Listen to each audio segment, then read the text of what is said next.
Hi കൂട്ടുകാരെ, ഇന്നത്തെ പൊതിയിൽ എന്തെല്ലാം കറികളുണ്ടെന്ന് നോക്കിയാലോ. അതോടൊപ്പം തന്നെ നിങ്ങളുടെ വിലയേറിയ സപ്പോർട്ട് തീർച്ചയായും നമ്മുടെ കൂടെ കാണുമെന്ന് വിചാരിക്കുന്നു.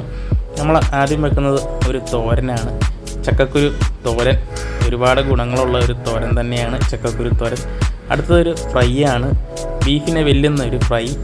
സോയാബീനാണ്. സോയാബീൻ്റെ പ്രത്യേകിച്ചൊന്നും പറയണ്ടല്ലോ, കറി വെക്കാം, റോസ്റ്റ് വെക്കാം, ഫ്രൈ ചെയ്യാം. നല്ല മസാലയൊക്കെ ഇട്ട് വെച്ച് കഴിഞ്ഞാൽ ബീഫിൻ്റെ അതേ രുചിയാണ്, നല്ല ടേസ്റ്റാണ്. ഫ്രൈ ചെയ്താൽ എല്ലാവരും ഒന്ന് ഫ്രൈ ചെയ്ത് നോക്കണം, തേങ്ങാക്കൊത്തൊക്കെ ഇട്ട് നല്ല ടേസ്റ്റാണ്.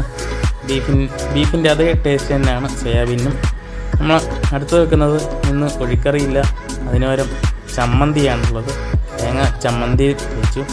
ഇന്ന് അച്ചാറുണ്ട്, പുളിയച്ചാറാണ്, ചീമപ്പുളി അച്ചാർ. ഇത്രയുമാണ് ഇന്നത്തെ പൊതിയിലുള്ള കറികൾ. ഈ പൊതി എല്ലാവർക്കും ഇഷ്ടമായി കാണുമെന്ന് വിചാരിക്കുന്നു. ഇഷ്ടപ്പെട്ടാൽ മുമ്പേ പറഞ്ഞ പോലെ നിങ്ങളുടെ എല്ലാവരുടെ സപ്പോർട്ട് തീർച്ചയായും നമ്മുടെ ഒപ്പം വേണം. നാളെയും പൊതിച്ചോണ്ട് വീഡിയോയുമായി വരുന്നതാണ്. നാളെ കാണുന്നവരെ എല്ലാവർക്കും ഓക്കെ, ബൈ.